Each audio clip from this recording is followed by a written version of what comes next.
Boa tarde a todos os meus irmãos.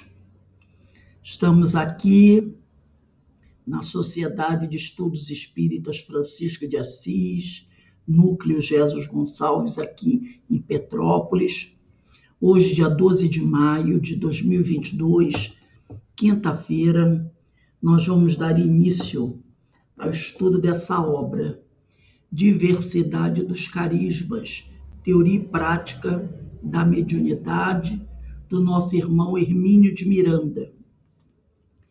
Nós estamos estudando o capítulo 2, que trata da mini-biografia de uma médium que o Hermínio de Miranda deu o nome de Regina, um pseudônimo, para que ele não precisasse divulgar o nome da médium.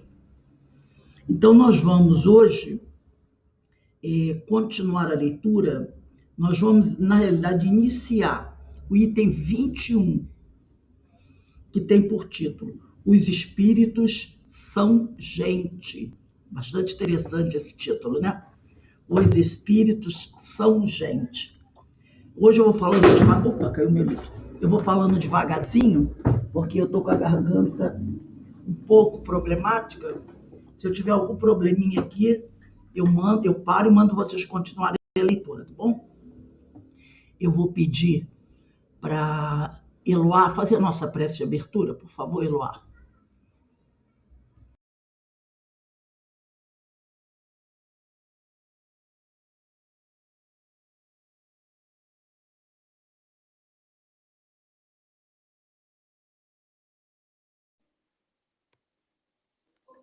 Pai de amor e misericórdia, Jesus, mestre querido, agradecidos estamos pela oportunidade de estudo em seu nome, Jesus, e que assim possamos melhorar a nossa finalidade de nos tornarmos melhor, hoje e sempre. Agradecidos a Jesus Gonçalves, Manuel Filomeno de Miranda, Francisco de Assis, essa casa que nos recebe também, e CEOI, né, que faz parte em Petrópolis, né? É muito bom saber disso para nós, só nos fortalece como trabalhadores dessa seara.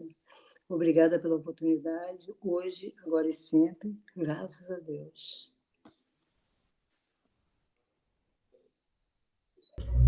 Graças a Deus. Então, vamos iniciar esse item 21, que tem por título Os Espíritos são Gente.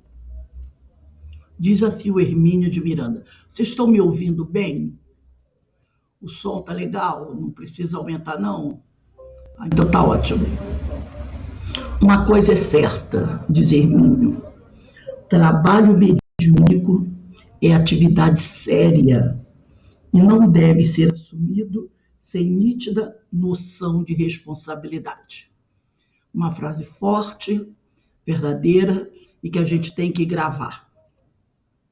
São muitos os que se deixam atrair pelos aspectos mais dramáticos e fascinantes da fenomenologia para se sentirem, em pouco tempo, desencantados com a rotina do treinamento, com o esforço, as renúncias, as dificuldades e perplexidades inevitáveis que acarretam não apenas o desenvolvimento, como a prática regular da mediunidade.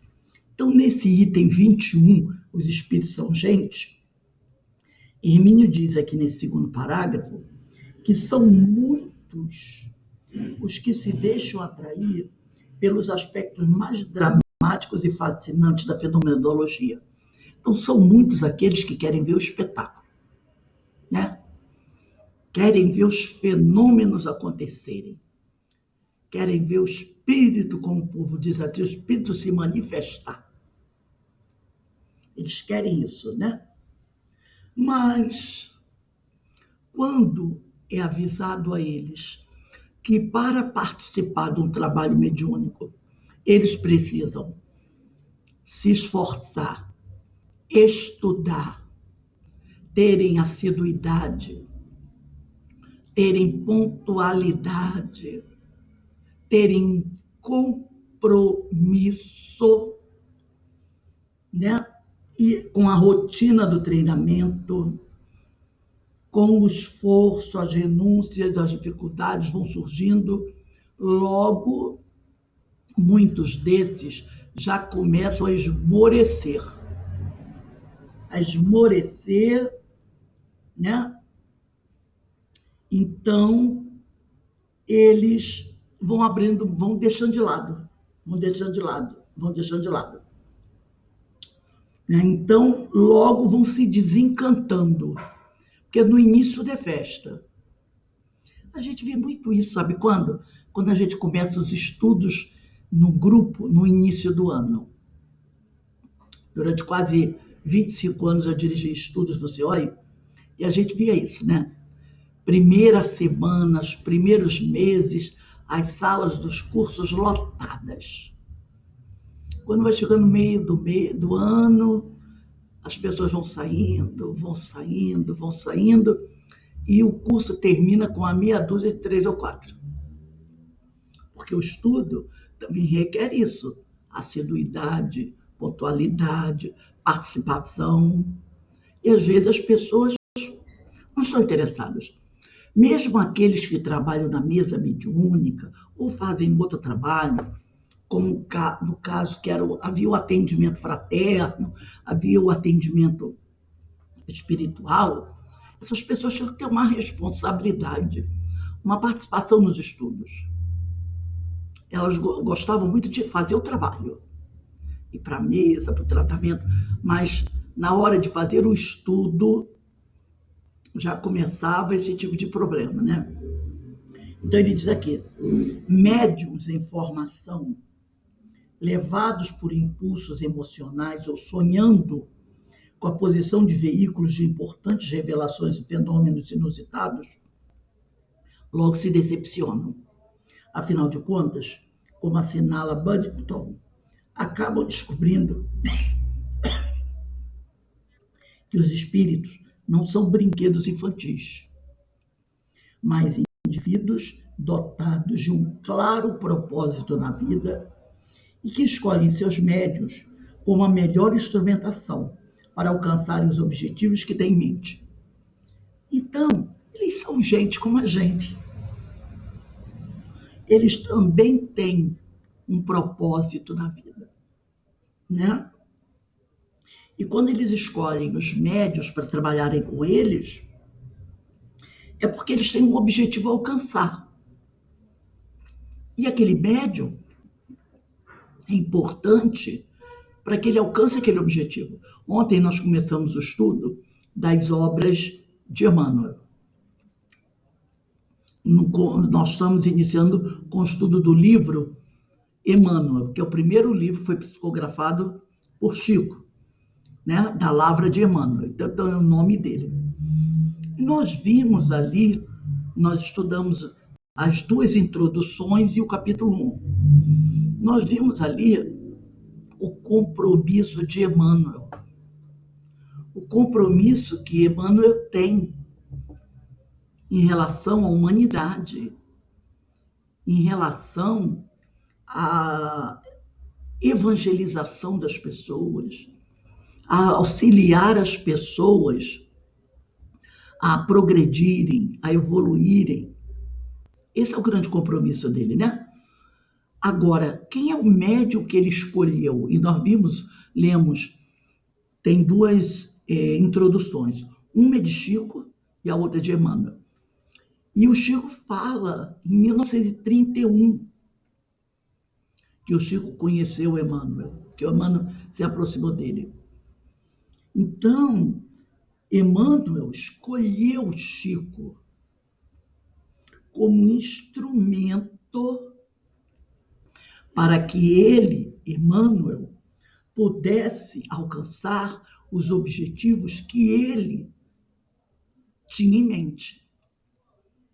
Então, ele selecionou do plano espiritual um médium, onde ele viu nesse médium grande potencialidade para trabalhar com ele. Então, nós vimos isso. Emmanuel tem um propósito na vida. E para alcançar esse propósito, ele escolheu um médium como a melhor instrumentação para ele alcançar os objetivos que ele tinha em mente. Da mesma forma que nós, quando temos um objetivo, nós buscamos os melhores meios para podermos utilizar e alcançar os nossos objetivos. E aqui dizer com Hermínio, essa observação, aliás, contém outras implicações que é bom colocar logo aqui. A de que os espíritos são gente, como qualquer um de nós. Tem pessoas, e eu falo isso porque eu já vi doutrinadores tratando espíritos como se o espírito fosse uma coisa diferente de nós, sabe? É uma coisa estranha até de você ver como a pessoa trata. Parece que são fumacinha, ou sei lá, sabe? Um certo maneirismo para falar com os espíritos. E não, sem perceber, sem alcançar que o espírito é um ser humano, com todas as características dos humanos. A única diferença é que, no momento, ele não tem um corpo de carne. No momento. Mas ele já teve. E se ele está na erraticidade, terá brevemente um. Da mesma maneira que nós estamos na carne, mas daqui a algum tempo, que não será tantos anos assim, bem menos que um século, nós não teremos mais. Então, a gente tem que lembrar disso.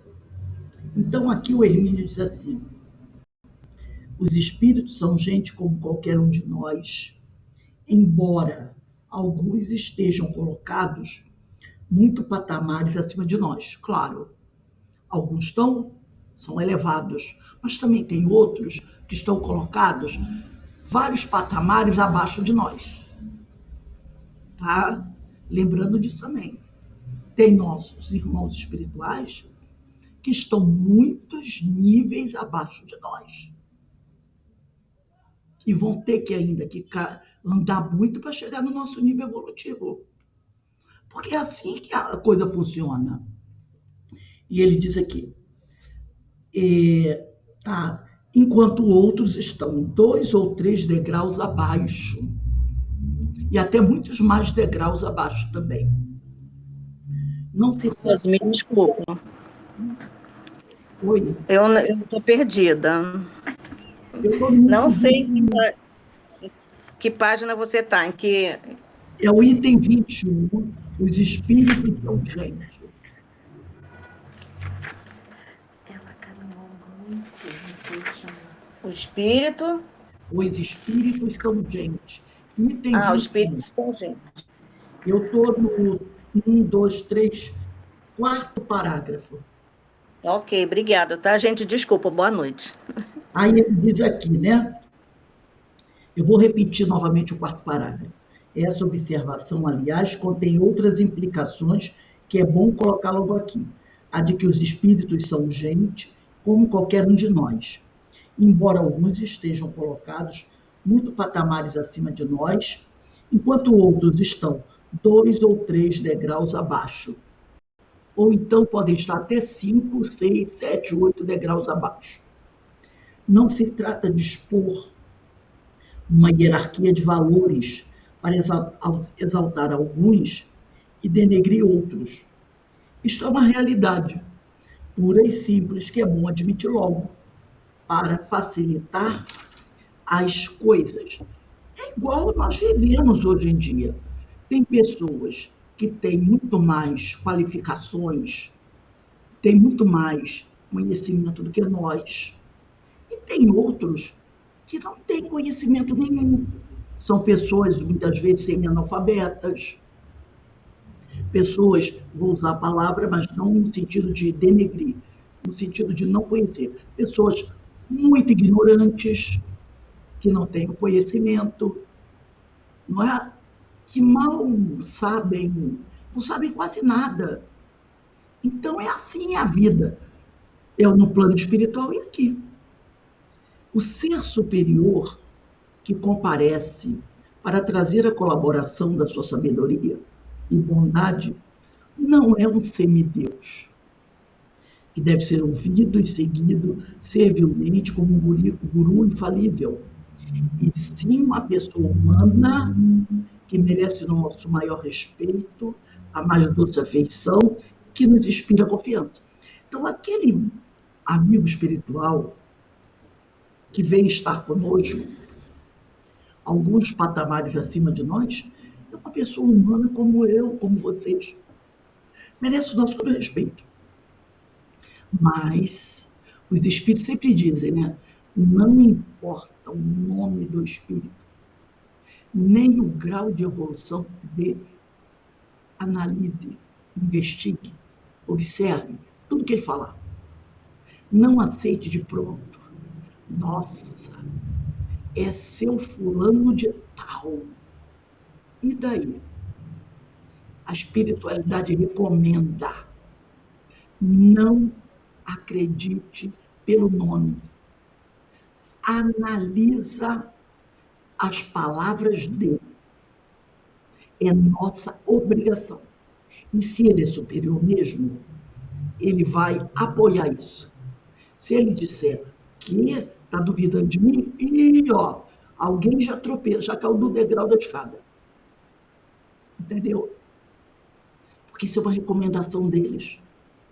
Então não existe essa história de semideus. Aí ele diz aqui, até mesmo suas observações e recomendações devem ser examinadas com atenção e espírito crítico construtivo. Está aí. Se eles forem mesmo o que dizem ser, não se aborrecerão, ou isto, ao contrário, chegarão até a sugeri-lo. Por outro lado, os que nos buscam para serem tratados, esclarecidos e ajudados, não são seres desprezíveis ou monstros inaceitáveis, apenas porque seus erros nos parecem tenebrosos e sua aparente maldade sejam incompreensíveis para nós.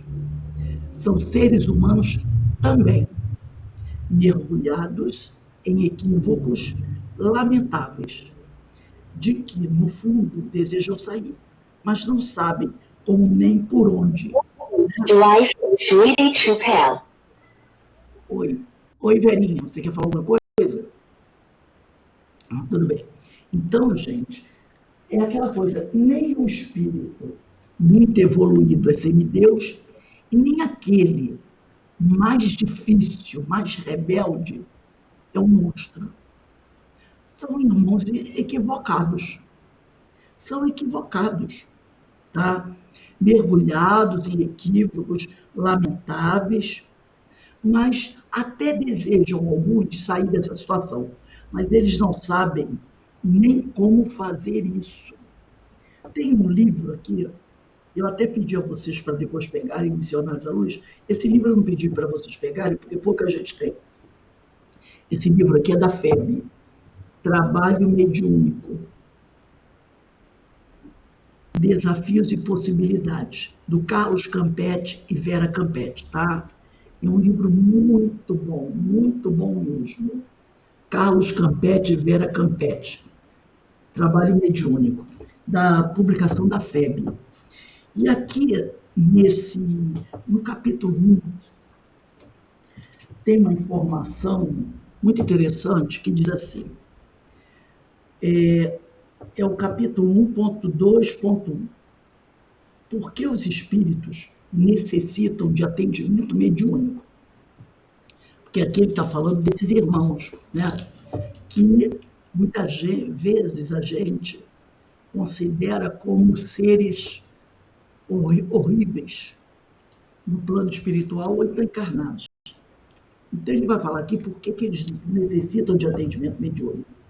E ele diz assim, ó, parece natural que os espíritos necessitados, estando no mundo espiritual, sejam atendidos por espíritos bons, lá mesmo, do plano espiritual, sem necessidade de se comunicarem em grupos mediúnicos.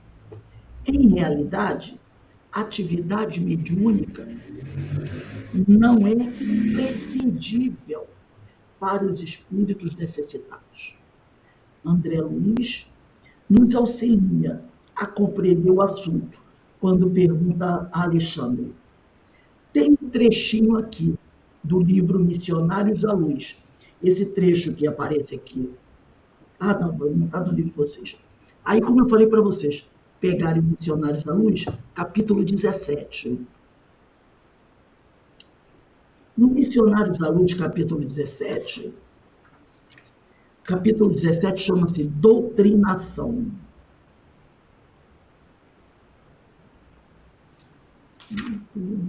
6, 7, 8, 9, 10, 11, 12, 13, 14, 15, 16. É mais ou menos lá pelo parágrafo 17, diz assim, capítulo 17, mais ou menos, parágrafo 17 ou 18, diz assim, por que a doutrinação em ambiente dos encarnados? Tá? Porque o Carlos Campetti diz assim, parece natural que os espíritos necessitados, estando no mundo espiritual, sejam atendidos por espíritos bons lá no plano espiritual, mesmo sem necessidade de se comunicar em grupos mediúnicos. Em realidade, a atividade mediúnica não é imprescindível para os espíritos necessitados. Aí o André Luiz, no livro Missionários da Luz, capítulo 17, por volta do parágrafo 17 a 18, diz assim, por que a doutrinação em ambiente dos encarnados? Indaguei, André Luiz perguntando, semelhante medida é uma imposição no trabalho desse teor? Não, explicou o instrutor. Não é um recurso imprescindível. Temos variados agrupamentos de servidores do nosso plano espiritual, dedicados exclusivamente a esse gênero de auxílio. As atividades de regeneração em nossa colônia estão repletas de institutos consagrados à caridade fraternal, no setor de iluminação dos transviados. Os postos de socorro e as organizações de emergência nos diversos departamentos de nossas esferas de ação contam com avançados núcleos de serviço da mesma ordem. Em determinados casos, olha só, porém, a cooperação do magnetismo humano pode influir mais intensamente em benefício dos necessitados, que se encontram cativos das zonas de sensação nas crostas do mundo. Mesmo aí, contudo, a colaboração dos amigos terrenos, embora seja apreciável, não constitui fator absoluto imprescindível.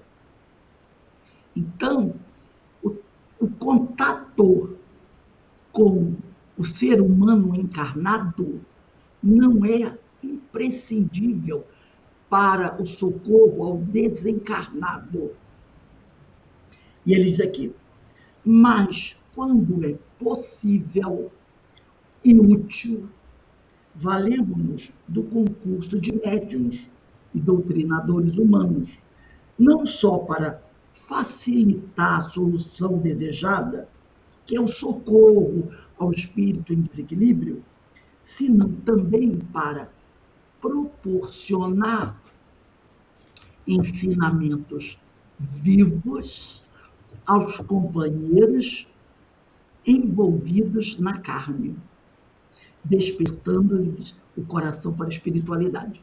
Então, ele está querendo dizer que não é imprescindível o contato desses espíritos doentes com os encarnados.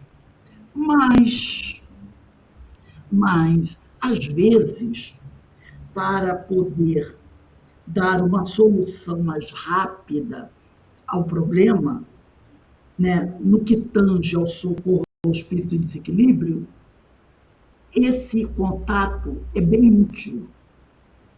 Mas também tem uma outra utilidade, que é trazer para nós que estamos trabalhando ali ensinamentos. Porque você que está na desobsessão, como médico psicofônico, como doutrinador, como dirigente, vai ter oportunidade de ouvir depoimentos que vão sacudir a gente. Tipo, se eu não tomar cuidado, olha o meu futuro aí. Entendeu? Então ele diz isso. O companheiro espiritual, ele dá esse toque. Ele fala para ele explica isso, né? O orientador é o Alexandre. Nós que estamos aqui na mesa mediúnica, a gente tem muito que aprender com o depoimento desses espíritos. E aí o André continua. O mentor fixou um sorriso e prosseguiu. Ajudando as entidades em desequilíbrio, os encarnados, né? Ajudando as entidades em desequilíbrio, ajudarão a si mesmos. Doutrinando, acabarão igualmente doutrinados. Percebeu? Então, doutrinando, acabarão igualmente doutrinados. Então, o estudo, a oportunidade, se tem uma oportunidade para os espíritos, tem uma grande oportunidade para a gente também. E aí, voltando ao Carlos Campetti, ele diz assim, dessa forma, apesar de não ser imprescindível o processo de diálogo com a doação de recursos magnéticos pelos encarnados, resulta positivo para os desencarnados. Não é imprescindível o trabalho da mesa mediúnica, mas essa mesa, esse grupo pode ajudar muito os espíritos em desequilíbrio. Em certos casos, os irmãos desorientados no plano espiritual não compreendem nem aceitam sua situação, sendo facilitado o seu despertamento pelos recursos oferecidos do conjunto do trabalho entre encarnados e desencarnados, que se devotam ao seu auxílio e recuperação. A espíritos em processos de dor, restrições perispirituais ou estado de rebeldia, que em função de diferenças vibratórias e fluídicas, têm dificuldades para perceber os espíritos superiores em nível mais avançado de evolução, não podendo assim ouvir e entender aqueles que os buscam para auxiliá-los. Então, tem espíritos na erraticidade que estão num nível de desequilíbrio tão grande que eles não conseguem perceber os espíritos superiores.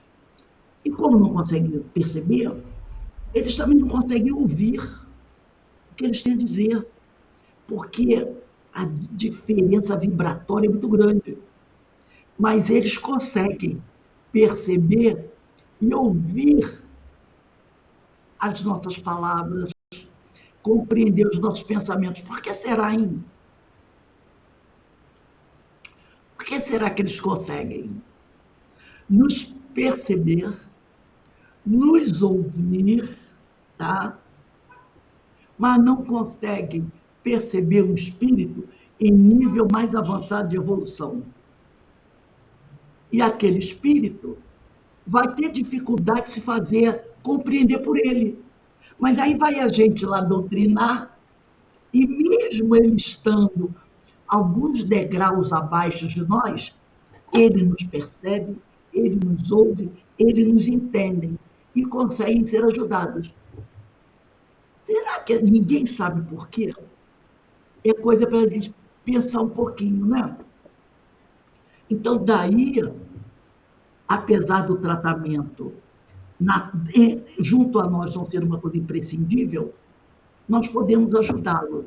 Porque a nossa, vou só contar uma coisa, não fiquem nervosos, nem eu devo ficar.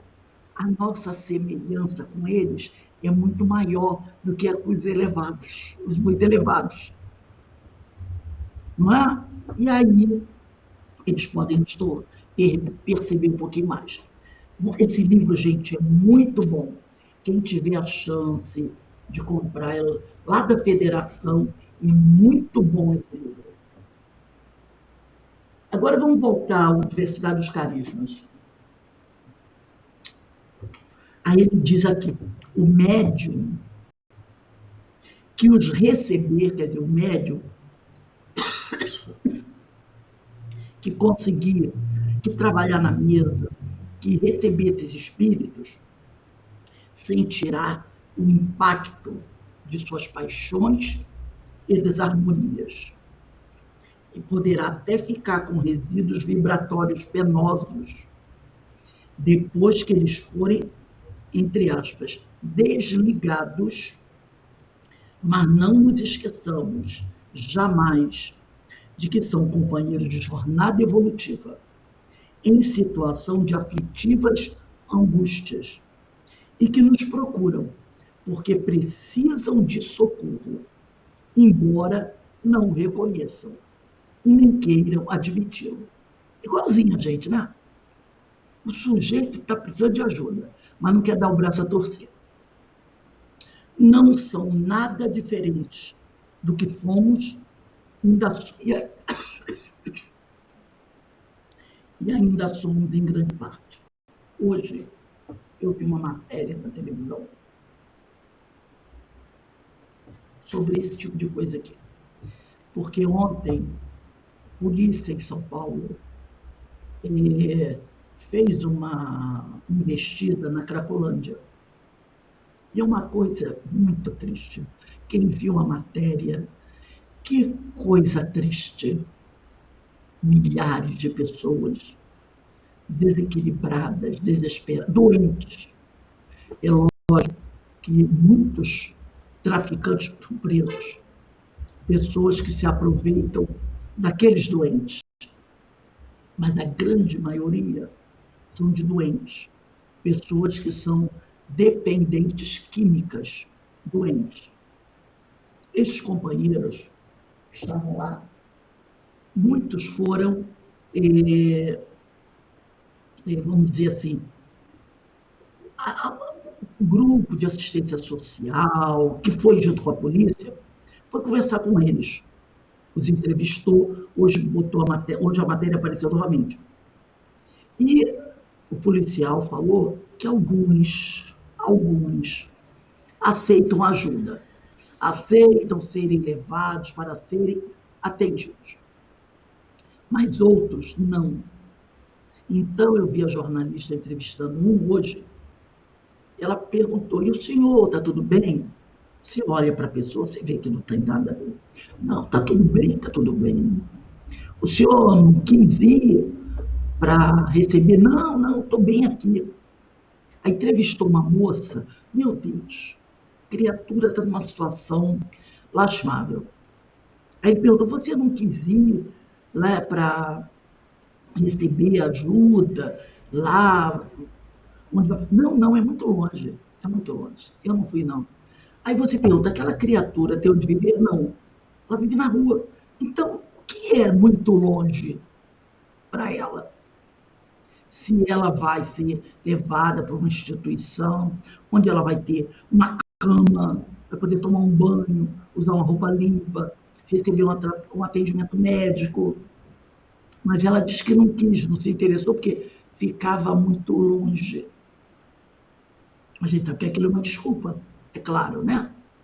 Como aqui em Petrópolis mesmo, muitos dos nossos companheiros que são em estados de rua, da rua, quando a assistência social quer levá-los para o abrigo, onde eles podem ser atendidos, eles não querem. Por quê?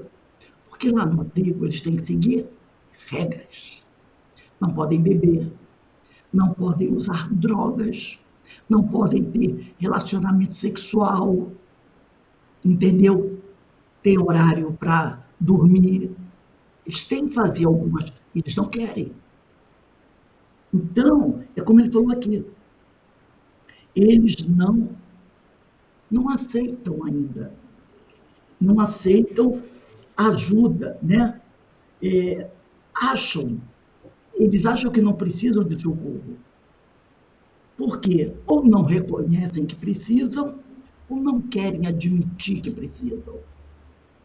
Assim também são os espíritos. Então a gente vê que, como é o título desse item, os espíritos são gente, gente como a gente. Vamos ver o item 22. O médium e o grupo, palavras finais. Para que trabalhos dessa natureza se desenrolem de maneira adequada, o médium tem de estar bem integrado no grupo, que precisa oferecer condições satisfatórias para que todos se sintam bem. O trabalho, portanto, só é bom coletivamente quando é bom em cada indivíduo componente do grupo. Este, por sua vez, terá sempre a resistência do seu elo mais fraco. Então, o trabalho só é bom coletivamente quando ele é bom em cada um dos membros. Porque a soma de todos é que torna o trabalho bom. Tá? Agora, se tem um elo mais fraco, esse elo vai fazer resistência. Não é tão fácil, portanto, para o médium em formação encontrar o grupo dos seus sonhos.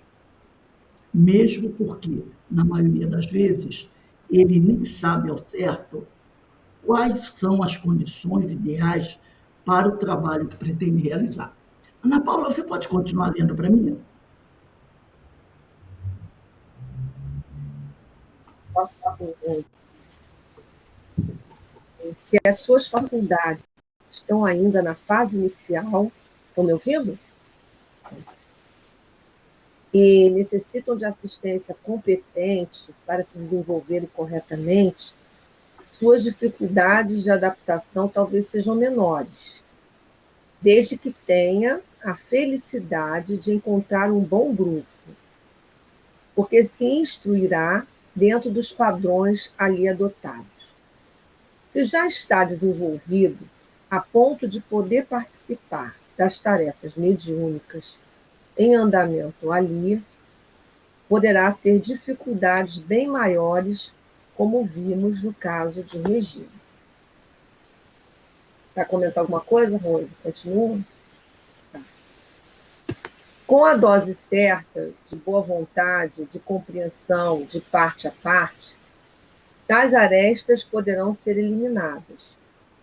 Se, porém, o médium sente que não há como adaptar-se àquele tipo de trabalho, ou àquele grupo em particular, deve continuar sua busca.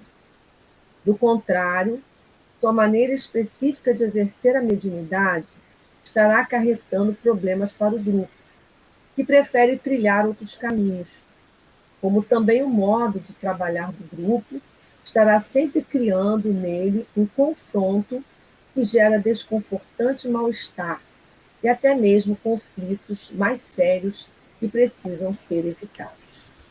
Aqui, né, ele está falando o seguinte: ninguém precisa ficar num grupo se não estiver bem com esse grupo. Eu me lembro, há muitos anos atrás, quando uma companheira, ela vinha de uma casa espiritualista, e ela chegou lá no CIOI, e conversando comigo, ficou com muito medo, porque ela estava saindo dessa casa espiritualista parece que alguém lá na casa disse que se ela deixasse a casa, iam acontecer com ela coisas muito ruins. Ela veio falar comigo, eu disse para ela, não se preocupe com isso. Entendeu? Porque tem gente que, às vezes, por algum motivo, não está se adaptando à casa, ou não se adapta mais, ou simplesmente a coisa não anda bem. Então, não há problema nenhum. Se você não está mais satisfeito naquele trabalho, vai buscar outra coisa. É muito melhor do que você ficar ali contrariado. Aquele grupo não está mais te atendendo, nem você está mais atendendo o grupo. Então, quer dizer que o grupo vai trazer problemas para você e você vai acabar acarretando problemas para o grupo. Vai ser feliz em outro lugar. É mais ou menos isso que está dizendo. Não existe esse problema, meu Deus, eu estou há 30, 40 anos nessa casa, vou sair. O que vai acontecer? Não vai acontecer nada. Não há problema nenhum em relação a isso. Tá? Então vamos tirar esse negócio que a pessoa diz, Jesus Gonçalves vai vir me buscar, vai ficar chateado comigo. Gente, que isso? Vamos parar com isso. Importante que você esteja se sentindo bem e estar trabalhando. Agora, onde você vai trabalhar, não importa. Você está trabalhando, está buscando ajudar, está continuando a tua caminhada, não tem problema nenhum. Tá? Então, vamos tirar essas coisinhas místicas das nossas cabeças. Pode continuar, Ana Paula. Rose, posso fazer só um comentário, se não Pode, esse pedaço? É interessante porque você me pediu para ler, né? E o pessoal sabe que eu estou afastada, né? Eu pedi o afastamento da casa, eu não estou mais no COI. E assim, foi uma decisão para mim que não foi tomada de uma hora para outra, né? Levou um tempo, eu fui estudar até em outros lugares. E a gente entende depois isso. Os elos que nos unem, né? Tanto os encarnados que ficaram, que a gente, né, passa a não ter tanto contato, como a espiritualidade permanece. Mas, às vezes, nosso objetivo agora, né, é fazer entender às pessoas assim, que às vezes você não está mais feliz num determinado local e você, como espírito, está precisando de outras coisas. Você tá buscando, não é que esteja nada certo ou errado, é você que está num outro momento de alguma necessidade individual sua. E aí as pessoas, não tem nada a ver com se está melhor ou pior, está ruim ou está bom. É o seu momento mesmo. E os elos permanecem, né? As afinidades continuam tanto espiritual como com os encarnados, né? A saudade fica, mas a gente ter essa maturidade, né? Que a gente às vezes não tem. E a gente precisa realmente amadurecer, porque o trabalho, o importante é o que você falou, é a gente continuar nessa busca de entender essa lei do Pai e fazer o bem, né? Procurar trabalhar no bem, porque a gente precisa muito. Aí, por isso que eu acho que achei importante colocar. Perfeito. Quer que eu leia? Pode continuar. Então, o período de adaptação do médium ao grupo, portanto, é sempre uma fase delicada, tanto na vida do grupo quanto na carreira do médium. Exige atenção especial, compreensão, tolerância de parte a parte, mas não concessões prejudiciais, de um ou de outro lado, que resultem em prejuízo para ambos. Isso quer dizer que nem o médium deve impor suas condições ao grupo ao qual pretende servir, alterando drasticamente procedimentos e ditando normas e condições, nem o grupo deve obrigá-lo a aceitar condições, segundo as quais se torne impraticável para ele exercer sua mediunidade de maneira satisfatória. Continua? Agora pega... Verinha Eckhart, você tem um livro aí? A Verinha, não sei se a Verinha está me ouvindo. Carmen, você tem um livro aí? Pode continuar, Carmen. O problema é complexo. insistimos em dizer, porque, mesmo em tais posições de respeito mútuo, ou por causa disso, tanto o médium deve permanecer receptivo a observações destinadas a colaborar no aperfeiçoamento de suas faculdades, como o grupo deve examinar com atenção observações que o médium recém-chegado tenha a oferecer sobre o trabalho e que possam resultar em aprimoramento dessa tarefa.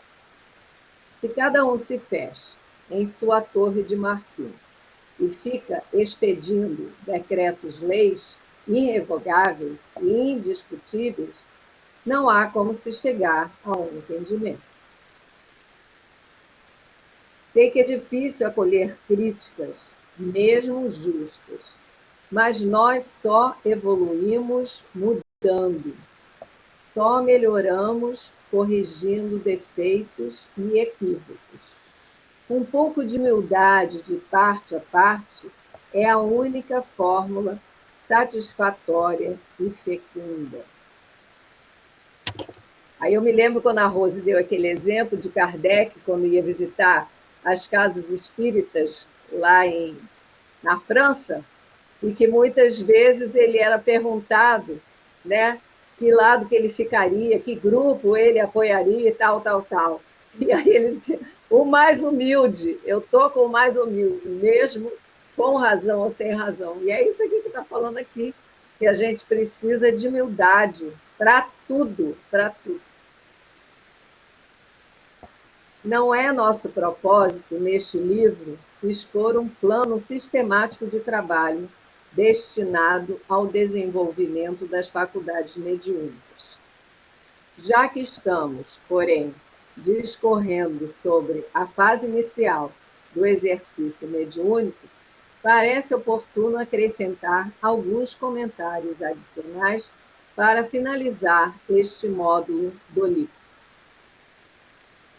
O primeiro aspecto a observar é o de que o dirigente das tarefas mediúnicas oferece melhores condições de êxito no desempenho da parte que lhe toca, se suas próprias faculdades, se as tiver, não o levarem a um estado de inconsciência. Este ponto foi discutido em obra paralela, sob o título Diálogo com as Sombras, a qual o leitor deverá recorrer, se desejar. Espera um instantinho, Carmen. Aí eu pedi para vocês pegarem o livro Diálogo com as Sombras, para ler um pedacinho aqui, no capítulo 1, que trata da instrumentação, que fala do o grupo. Eu vou ler um pedacinho aqui, depois eu vou ler o livro Qualidade na Prática Mediúnica. Quem tiver, pega aí. Aqui no livro Diálogo com as Sombras, do capítulo 1, que trata da instrumentação, vai falar sobre o. E o Hermínio diz assim: voltemos às perguntas formuladas na introdução. Em primeiro lugar, o preparo que consiste na educação e na instrução dos componentes do grupo, que se planeja, nos leva a outro quesito preliminar. Quem devem ser os componentes? A tarefa começa, pois, com a seleção das pessoas que deverão participar dos trabalhos. Como todo grupamento humano, este também deve ter alguém que assuma a posição de coordenador, de condutor. É preciso, não obstante, muita atenção e vigilância desde esta primeira hora. Esse motivador ou iniciador não poderá fugir de certa posição de liderança, mas é necessário não esquecer nunca de que tal condição não confere a ninguém poderes ditatoriais e arbitrários sobre o grupo. Por outro lado, o líder ou o dirigente terá que dispor de certa dose de autoridade exercida por consenso geral para a disciplinação e harmonização do grupo. O que ele está falando aqui que o Hermínio está dizendo que o dirigente das tarefas mediúnicas oferece melhores condições de êxito no desempenho da parte que lhe toca, se suas faculdades não levarem a um estado de inconsciência, né? E aqui no livro de qualidades na prática mediúnica,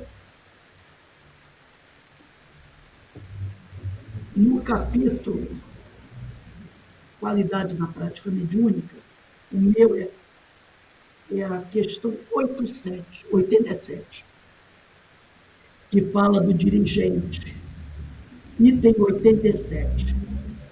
E ele vai falar algumas questões aqui sobre o dirigente. Mas o que o Hermínio está chamando a atenção primeiro é sobre o ideal, o melhor, é que o dirigente esteja sempre, durante toda a reunião, bem desperto, mesmo que ele tenha alguma faculdade, como psicofonia, ele procure manter-se desperto. Por isso ele diz que o dirigente das tarefas oferece melhores condições de êxito e de sucesso no desempenho da parte que lhe toca, se suas faculdades não o levarem a um estado de consciência. Então, dirigente não deve ficar mediunizado, tá? Não deve ficar mediunizado. Nem dirigente, nem doutrinador. É o psicofônico que fica mediunizado. Dirigente e doutrinador tem que ficar com os dois olhos e os ouvidos muito bem abertos. Tá? É isso que ele está querendo falar. E aí eu aproveitei, já que ele está falando de dirigente aqui, para a gente conversar um pouquinho sobre dirigente. Então, no livro Qualidade na Prática Mediúnica, que eu digo para vocês, é uma das melhores obras para estudar sobre trabalhos mediúnicos, tá? Uma das melhores.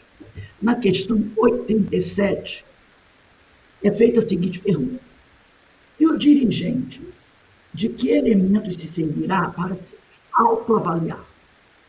Em sendo também um doutrinador, que o dirigente muitas vezes trabalha também como doutrinador, provavelmente o mais experiente e respeitado do grupo, a ele cabem todas as propostas colocadas na questão anterior, que a questão anterior tratava do doutrinador, tá?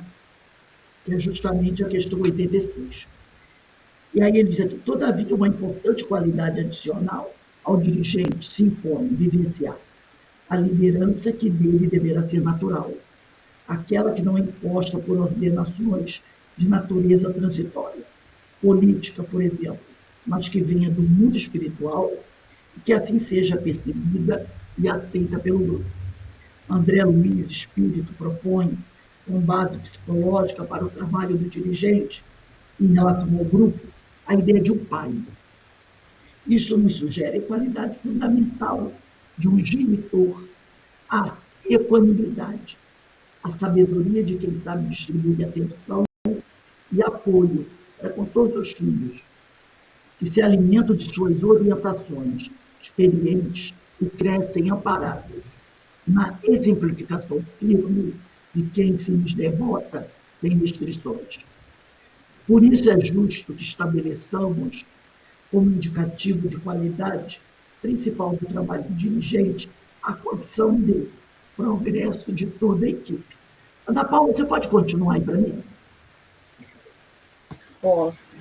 Se todos estiverem bem, estimulados com o que fazem e motivados ao crescimento espiritual, o dirigente estará ótimo e, naturalmente, a reunião mediúnica será equilibrada e produtiva. Se a maioria estiver bem, o dirigente, por sua vez, estará bem, sem descurar-se dos retardatários, mesmo compreendendo e respeitando a vontade e os limites de cada um. Se a maioria estiver estagnada, desinteressada, obviamente a qualidade da reunião decairá, não se podendo dizer que o dirigente vai bem. embora não fique bem a decídia de abandonar o trabalho, entregando sem antes empreender esforços, hercúleos esforços, para recuperar o empreendimento que talvez lhe tenha sido confiado pelo alto, como responsabilidade de grande significado evolutivo. Adicionamos a essas considerações 2 importantes indicadores de qualidade para o dirigente: habilidade para superar dificuldades, e tantas podem ser lembradas, as de relacionamento da equipe e as do próprio trabalho para defendê-lo das investidas do mal, preservando-o das obsessões, das mistificações, das agressões aos médios e decorrentes do primeiro grupo, a habilidade para orientar no momento oportuno, a fim de que a demora em intervir, fruto das vacilações, não aprofunde os prejuízos nem enraize vícios que, tarde enfrentados, se fazem mais difíceis de erradicar. Se o dirigente costumeiramente entrar em estado alterado de consciência, como é que ele vai desenvolver essa habilidade para orientar no momento oportuno? Por isso que o Hermínio diz aqui, o primeiro aspecto a observar é de que o dirigente das tarefas mediúnicas oferece melhores condições de êxito no desenvolvimento da parte que lhe toca, se suas próprias faculdades, se as tiver, porque ele pode ser um médico psicofônico ou não levarem a um estado de inconsciência. Este ponto foi discutido em obra paralela sob o título Diálogo com as Sombras, a qual o leitor deverá recorrer se desejar. Encontro a mesma recomendação em Buntington, lembrando a importância do ambiente descontraído, fraterno e sério. Competente autor inglês observa. Ele vai trazer aqui um trecho do livro desse autor inglês, falando sobre o assunto. E o autor inglês diz assim: quando os componentes são selecionados adequadamente e os médios funcionam bem no saudável exercício de suas faculdades, todo o grupo se sente bem. O médio se torna objeto de respeito, desenvolvendo uma atitude de autoconfiança que leva à eclosão de fenômenos satisfatórios. Comparece-se esse tipo ideal com os dotados de vontade fraca e caprichosa. Não, compare-se esse tipo ideal com os dotados de vontade fraca e caprichosa, e ficará evidente por si mesmo o valor de uma sábia liderança. Do que ficou dito, é fácil concluir-se que o dirigente, que nunca perde a consciência, é mais adequado para presidir reuniões públicas ou semipúblicas. Então, o dirigente tem que ficar bem esperto. Cabe aqui uma observação adicional, dizer que, tanto na Inglaterra, em particular, como na Europa, em geral, e nos Estados Unidos, a mediunidade costuma ser exercida profissionalmente, prática que a doutrina espírita condena formal explicitamente.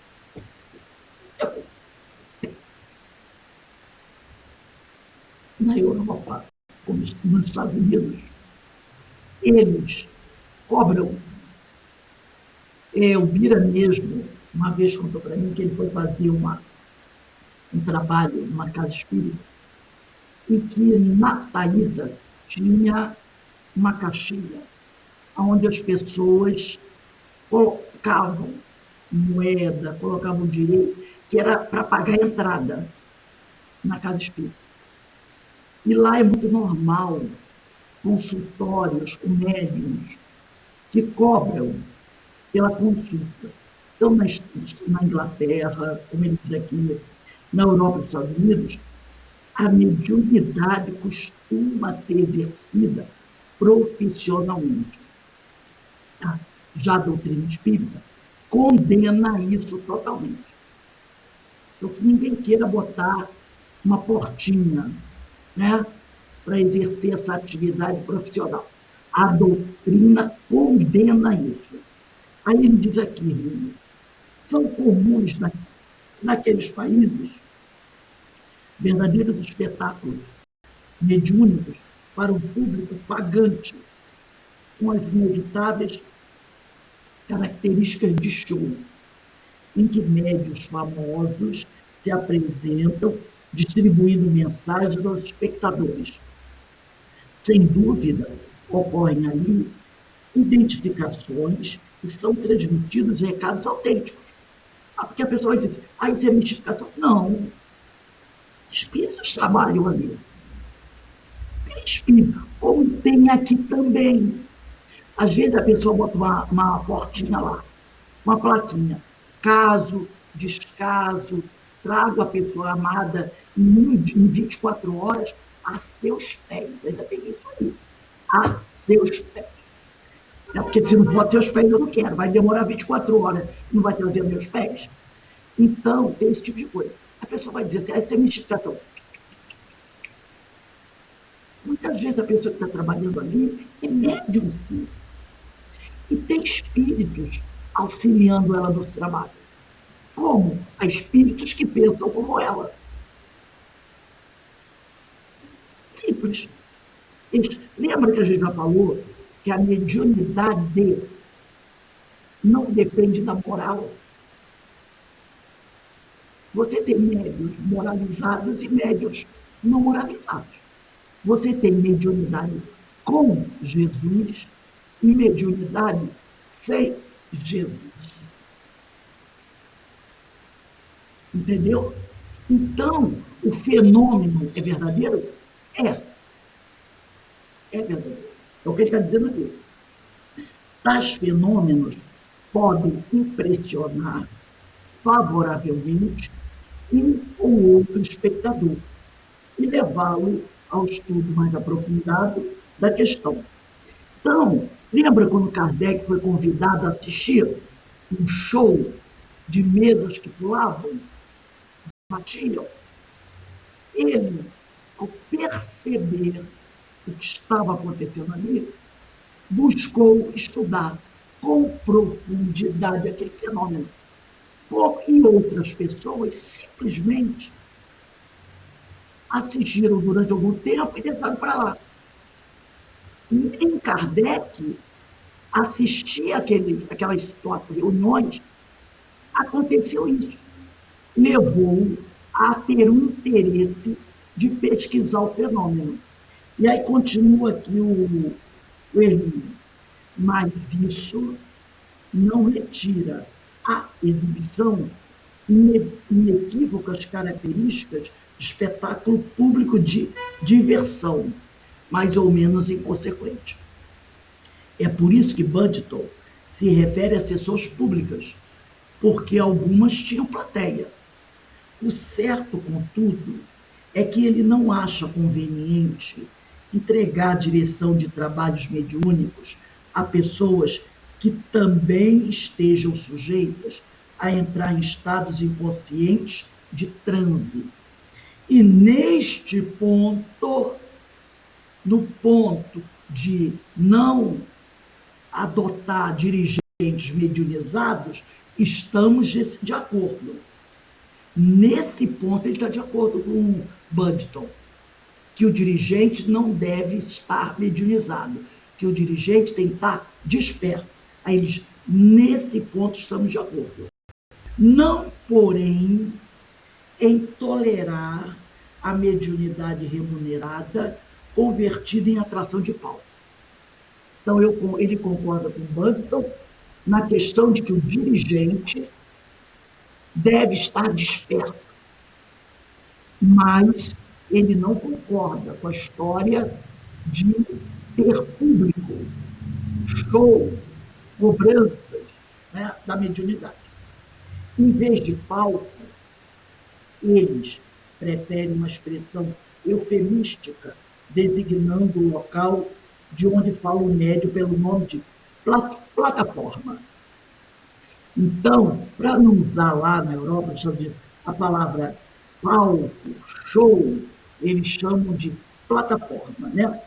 O que não descaracteriza o espetáculo, uma exibição pública, de faculdade mediúnica, com fins comerciais e de exibicionismo que a doutrina espírita rejeita.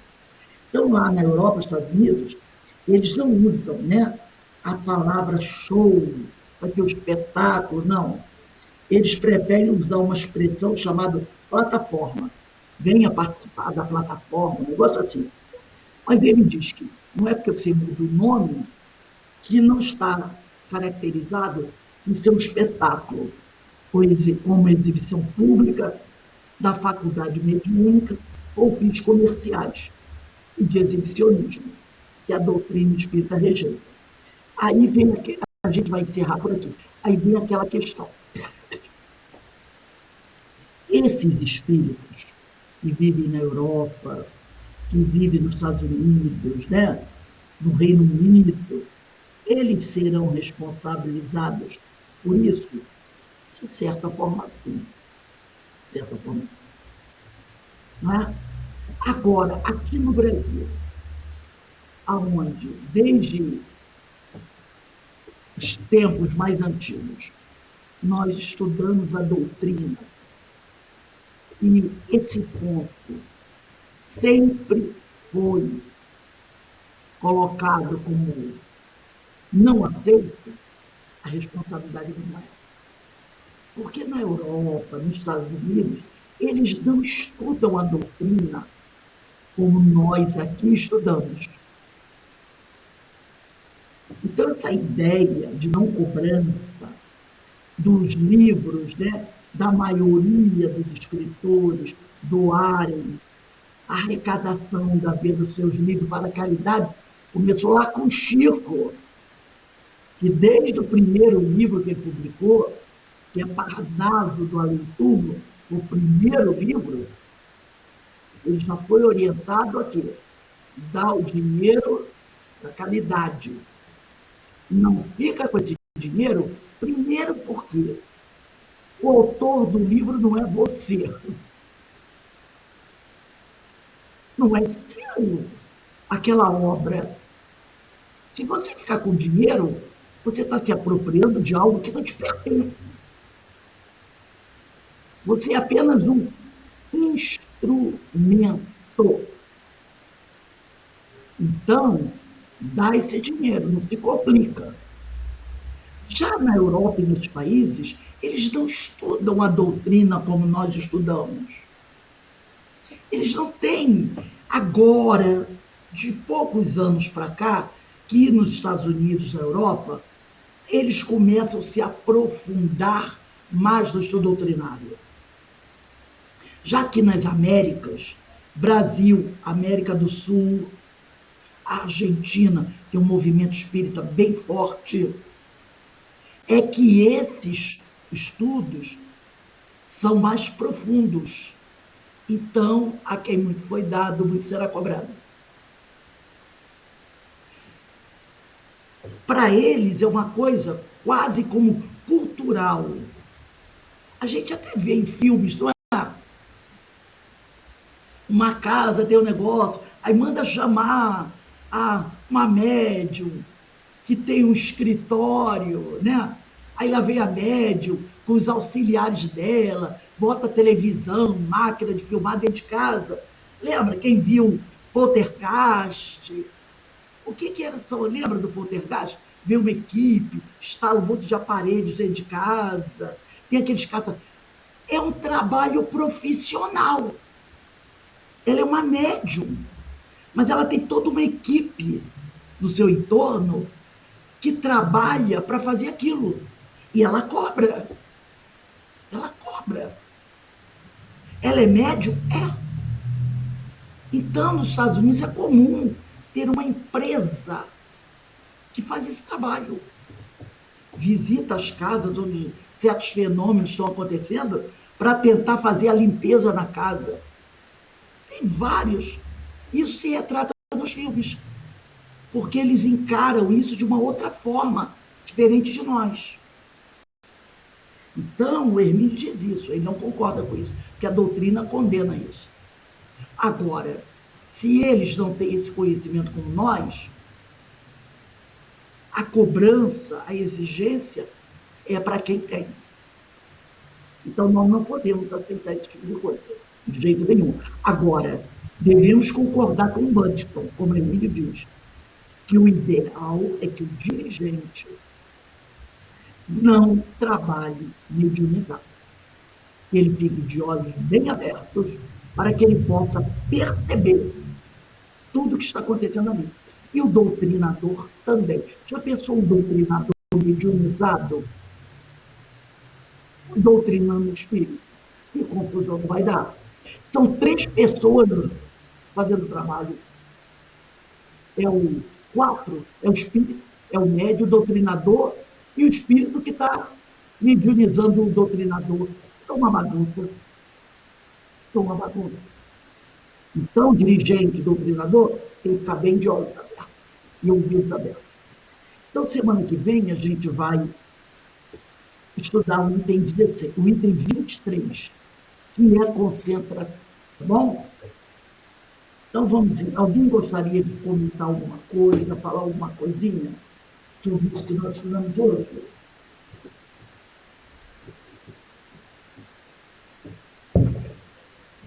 A gente vai percebendo aqui como Hermínio é um especialista, né?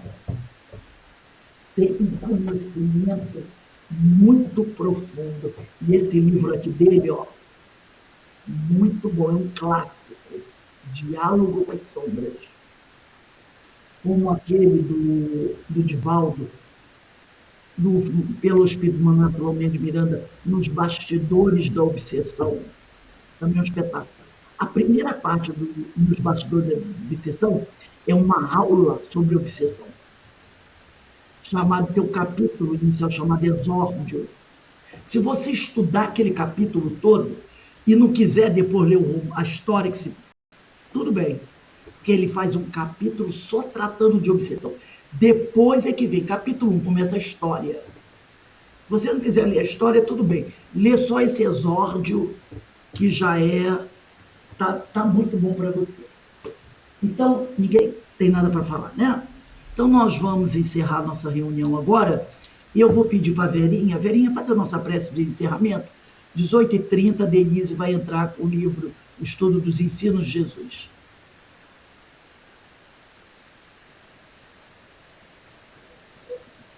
Agradecendo a Deus, a Jesus, de modo especial hoje pela minha vida, por estar aqui reencarnada, junto a esse grupo de amigos que me incentivam, me impulsionam, me auxiliam, por toda essa doutrina que nos auxilia tanto nas nossas reflexões, da nossa caminhada, nos incentiva a buscar nossa melhora, a nossa responsabilidade, e nos chama à consciência.